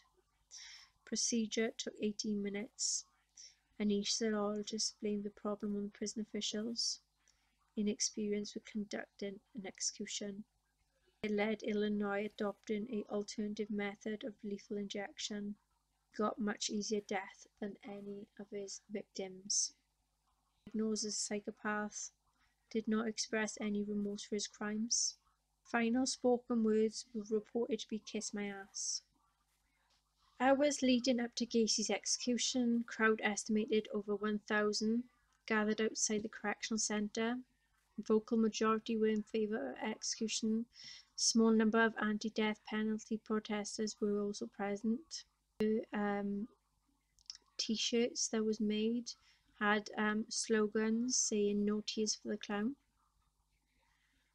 There was also silent candlelight vigils. After the death was confirmed at 12:58 a.m, May the 10th, 1994, brain was removed. In possession of Helen Morrison, witness for the defence at Gacy's trial, has interviewed Gacy and other serial killers in an attempt to isolate common personality traits of violent sociopaths. His body was cremated. On 28 victims been conclusively identified. Youngest was Samuel Stapleton, Michael Marino, both 14. Eldest Francis Alexander, Russell Nelson, both 21. 5 victims never been identified. Jim, John Butkovich. Body 2, John Zick. Body 3, Gregory Godzik. Body 4, James Mazra. 23rd victim exhumed at the property was identified as Rick Johnson. 18, Michael Bonin. Body 25, Robert Gilroy. John Prestige was the first exhumed victim. Body 16, Russell Nelson.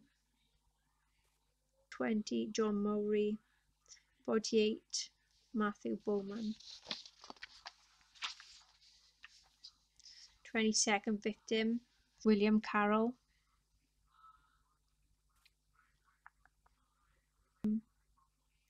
Randall Reffett.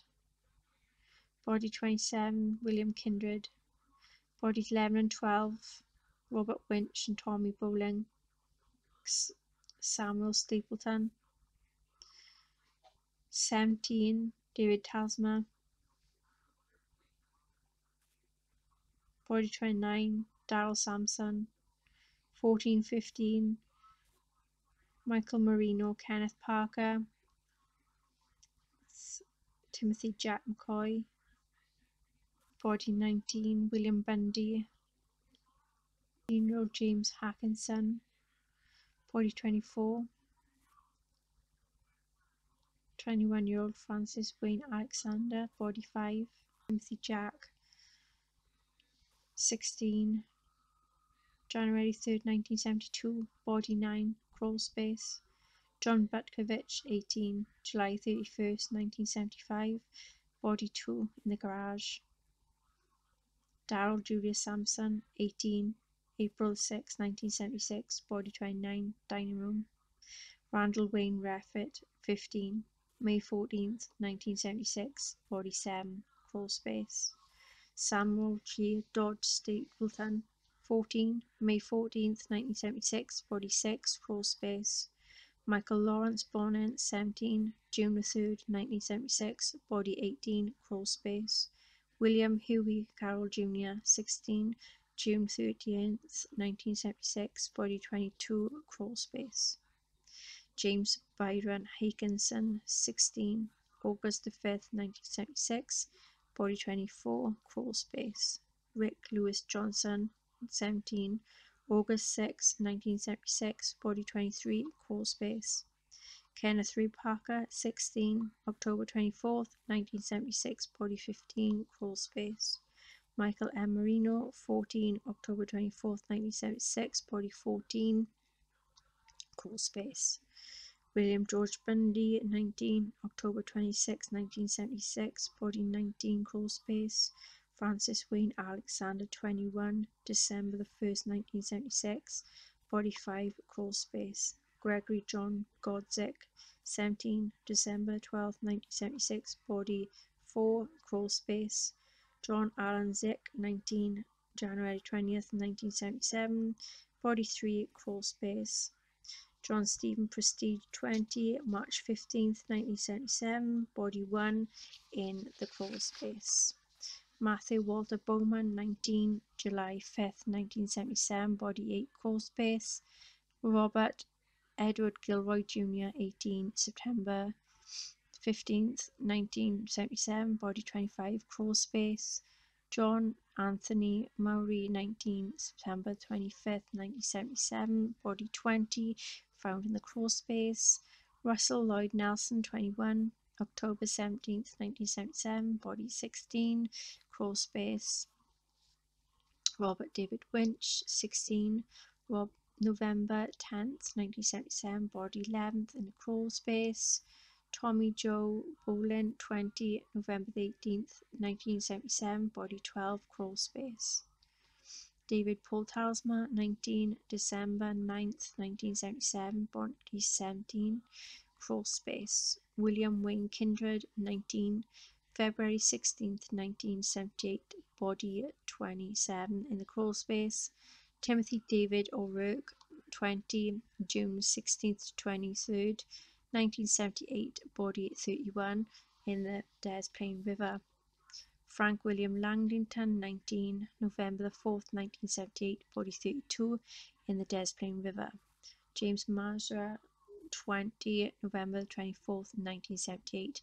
Body 33, Des Plaines River. Robert Drum Priest. 15, December 11th, 1978. Body 30, Des Plaines River. So we have some unidentified victims here. So 5 remain unidentified, 4 was buried beneath the crawl space, 1 buried approximately 15 feet from in the backyard. Skulls remaining unidentified victims to create facial recognitions. So it was found January 3rd, 1972 to July 31st, 1975 in the backyard, age 14 to 18. June 13th, August the 5th, 1976, body 26 in crawl space, age between 23 to 30. August the 6th to October 5th, 1976, body 13, age 17 to 22 in crawl space. August the 6th to October 24th, 1976, body 21, crawl space, male 15 to 24. March 15th to July 5th, 1977, body 10 in crawl space, age 17 to 21. Body 28, Brownet, stood approximately 5'9", estimated to be aged between 14 and 18, buried near Gacy's barbecue pit, possibly 1975, wore silver ring, left ring finger, suggesting may have been married. Body 26, man, medium dark hair, estimated to be around age 23 to 30, 5'4", 2 missing upper front teeth. 13, body 13, man, murdered between August to October 1976, 5'9" to 6'2", long dark brown wavy hair, 17 to 22-year-old, suffered with abscess tooth, injured left third rib. He also claimed to have dug this grave in late summer of 1977. Cram claimed that during his time living at 8213 W. Summerdale, Gacy had him to dig a trench in the southwest corner of the crawl space where this victim was recovered. In 2018, an update of a facial reconstruction was released to the media. Body 21 is estimated to have been aged between 15 and 24 years old and approximately 5'10" in height. He had light brown hair. This victim was buried directly above the body of William Carroll, indicating that his murder had occurred on or after June the 13th, 1976. It is theorized that Cram may not have lived with Gacy at this time of this victim's death, so as a possible date for the murder is between August the 6th and 20th, 1976. Although investigators have not discounted the possibility he may have been murdered later in 1976. Body 10 is estimated to have been aged between 17 and 21 years of age and between 5'7" and 5'11". He suffered a fractured left collarbone months or years before his disappearance. The 2 victims murdered on the same day in May 1976 were buried alongside him. Yet sequential burial patterns of 3 victims murdered in 1977 leaves the equal possibility that he may have been murdered in the spring or summer of 1977. Statements made by Gacy following his arrest also suggested that this unidentified victim may have been murdered as early as 1974. In 2018, there had been an updated facial reconstruction, and it had got released to the media. At the time of Gacy's arrest, he claimed to both Des Plaines and Chicago investigators that the total number of murder victims could be as high as 45. However, only 33 victims were ever linked to Gacy. Investigators excavated the grounds of his property until they had exposed the substratum of clay that was beneath the foundations, finding 29 bodies. Shortly after his arrest, Gacy informed the investigators that they had been assaulted and then released Jeffrey Rignall in March 1978. He began to throw his murder victims into the Des Plaines River. He confessed to having disposed of 5 bodies in this manner. However, only 4 bodies recovered from the Des Plaines River were linked to him.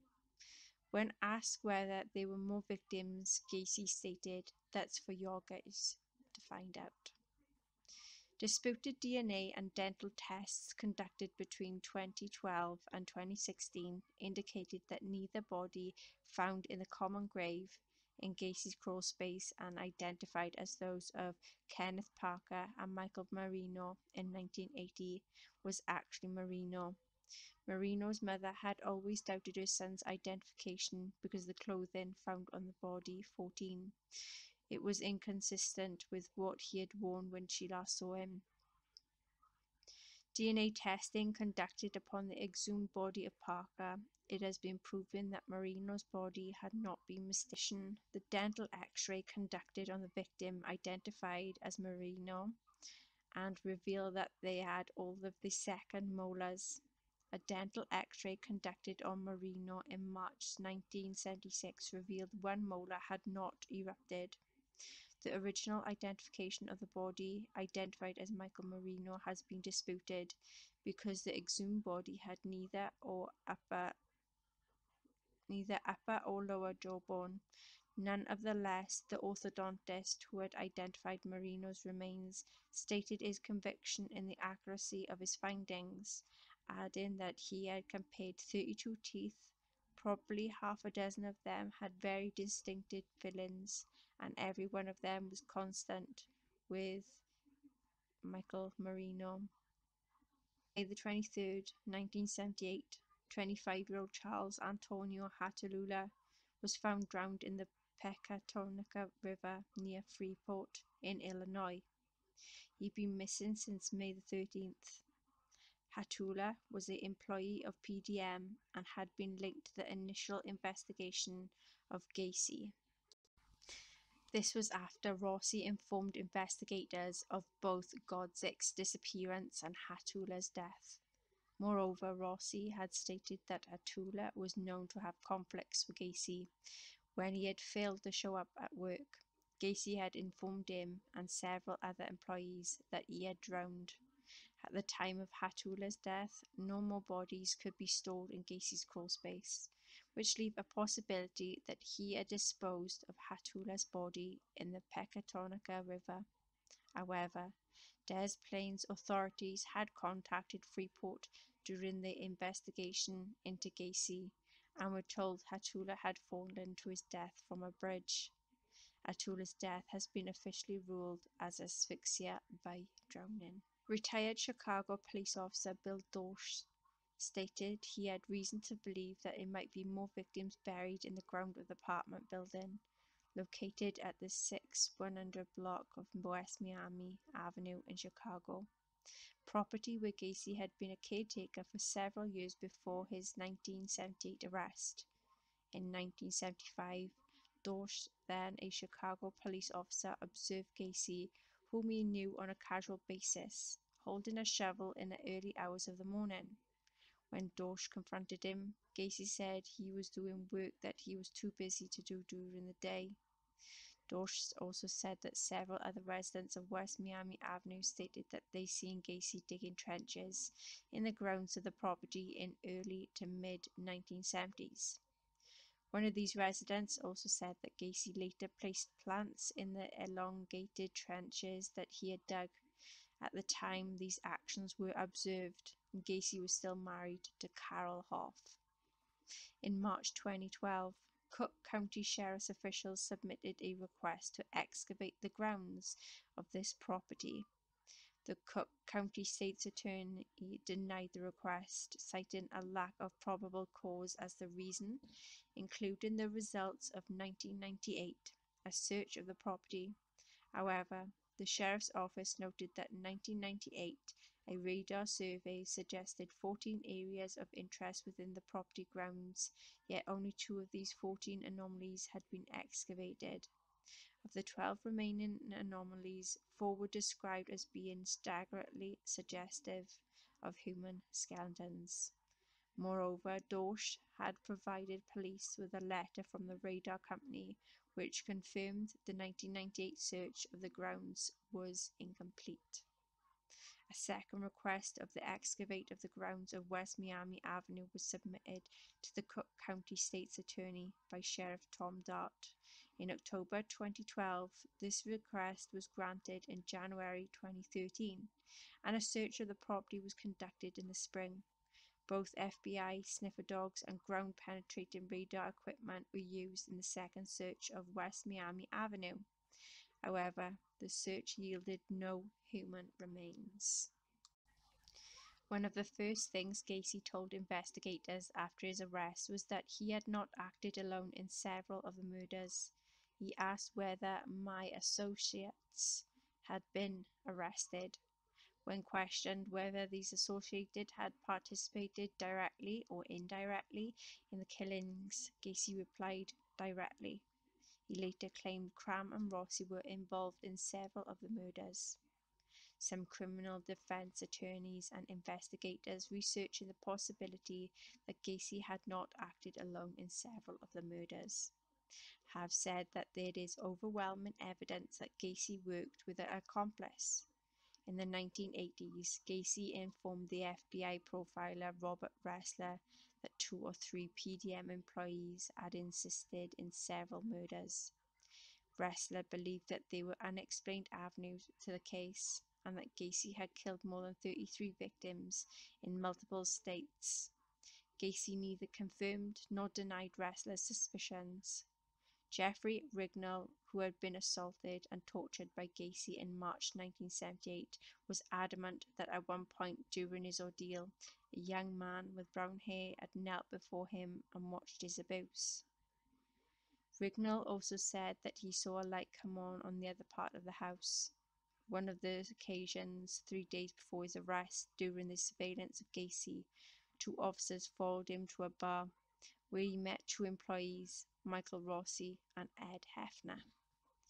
A anxious Gacy was observed walking with the 2 out of earshot of the surveillance officers to talk privately before returning closer to the officers.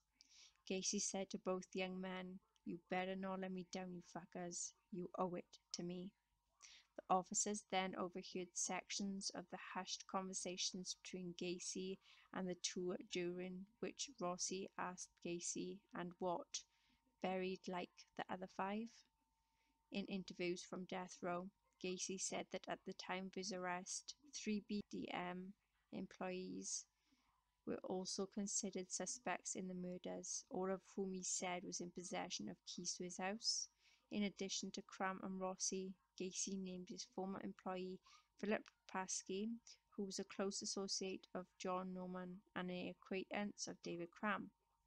In the late 1970s, Norman operated a nationwide sex trafficking ring based in Chicago, known as the Delta Project. At least 2 victims believed to have been murdered by Gacy. Kenneth Parker and Michael Marino had last been seen alive close to where Norman had lived.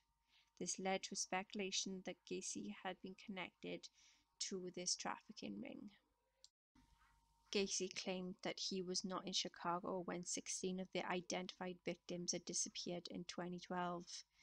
2 Chicago lawyers said travel records show that he had been in another state at the time of 3 of the murders, implying he was assisted by 1 or more accomplices. For example, Gacy had flown to Pittsburgh and Allegheny Airlines 3 days before the disappearance of Robert Gilroy and returned to Chicago only the day after he disappeared. Investigators noted that Robert Young, the traveling companion with whom victim Russell Nelson was visiting Chicago at the time of October 1977 disappearance, gave different accounts of the disappearance to Nelson's family and the investigators. Young told Nelson's family to failed to arrive at a bar at the prearranged time, but had told investigators he had last seen Nelson standing in a crowd that gathered outside a Chicago bar. When his attention was diverted for a few moments, Nelson had simply disappeared. Investigators contended that this could not have happened without Young noticing. Young filed the missing persons report with Chicago police before unsuccessfully requesting money from Nelson's parents to finance a search for their son.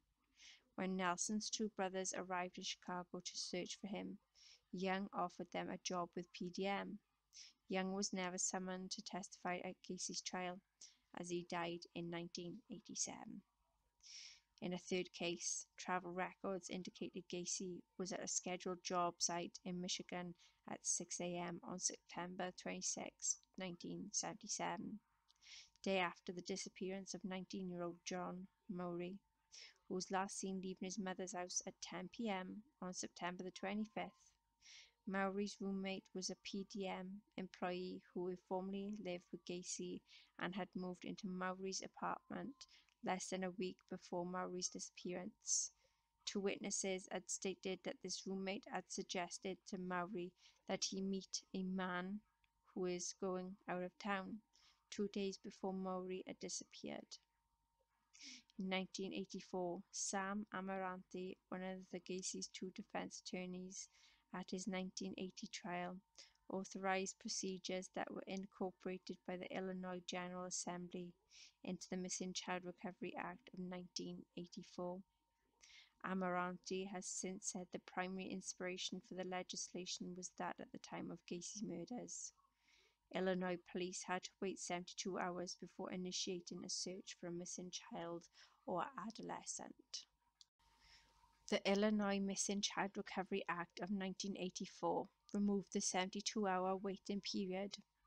Other states across America subsequently adopted similar procedures. As a result, a national network aimed at locating missing children was gradually formed. This has since developed into the Child Abduction Emergency, commonly known today as the Amber Alert. Isolated in his prison cell, Gacy began to paint. He drew inspiration from a wide range of sources for his artwork, with his paintings depicting subjects diverse as Christ, birds, skulls as his own, and John Dillinger.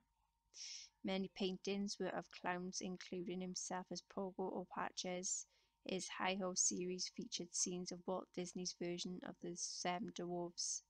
Although Gacy was permitted to earn money from the sale of his paintings until 1985, he claimed his artwork was intended to bring joy into people's lives. Many of Gacy's paintings have been displayed at exhibitions. Others have been sold at various auctions, with individual prices ranging between $200 to $20,000 following Gacy's execution. Family members of his victims publicly burned several of his paintings. The made-for-TV film To Catch a Killer, starring Brian Dennehy as Gacy, was released in 1992. The film is based largely on the investigation of Gacy, following the disappearance of Robert Heist by Des Plaines Police and their efforts to arrest him before the scheduled civil suit hearing on December 22nd. A feature film, Gacy, was released in 2003. This film cast Mark Holton in the role of Gacy and depicts his life after he moved to Norwood Park in 1971 until his arrest in 1978. The made-for-TV film Dear Mr. Gacy, released in 2010, stars William Forsythe as Gacy. The film is based upon a book, The Last Victim, written by Jason Moss. The film focused upon the correspondence between Moss and Gacy before Gacy invited Moss to visit him on death row in 1994. The horror film 8213, Gacy's House, was released in 2010 and is based on a paranormal investigator spending a night in the house built on the former site of 8213 W Summerdale. The Discovery Channel broadcast the episode relating to Gacy's crimes in the true crime series The New Detectives, Case Studies in Forensic Science. This documentary features an interview between Gacy and the FBI profiler Robert Ressler. The Investigation Discovery Channel has broadcast 2 documentaries about Gacy's murders. The first documentary, focusing on Gacy's crimes, was commissioned for the Most Evil series. forensic program in which forensic psychiatrist Michael Stone analyzes murderers and psychopaths. The second investigation discovery program on Gacy is featured in the Evil Lives Here series. This program explores how Gacy's actions affected his family. Gacy's sister and niece are among those that was interviewed. The Biography Channel has broadcasted a 45-minute documentary on the crimes of John Wayne Gacy. Television program Psychic Investigators broadcast an episode entitled What Lies Below. This program focuses on the consultation between Detective Joseph Kozinczak and psychic Carol Broman, whom Kozinczak had met on December 17th, 1978 to discuss the whereabouts of the body of Robert Peist. The Lifetime Movie Network series Monster in My Family broadcasted a 42-minute episode focusing on the murders committed by Gacy. This episode, titled The Killer Clown, John Wayne Gacy, was initially broadcast in August 2015. The episode featured Karen Kazuma, Gacy's sister and her daughter, and focuses on formative events in Gacy's life that may have initiated his later crimes. The documentary series John Wayne Gacy Devil in Disguise, commissioned by Peacock. The first episode of the series was broadcast in March 2021. The 6-part series included interviews with Gacy, investigators then responsible for his apprehension, and also Cook County Sheriff Thomas Dart. Conversations with the Killer, the John Wayne Gacy tapes, commissioned by Netflix and directed by Joe Berlinger. This series includes previously unreleased recordings of the conversations between Gacy and his lawyer. The first of the 3-part series will broadcast on April the 20th, 2022. Okay then everyone, so this is the case of the John Wayne Gacy case. If you enjoy my videos, please like, share, subscribe and hit that notification bell. Until next time, take care. Bye bye.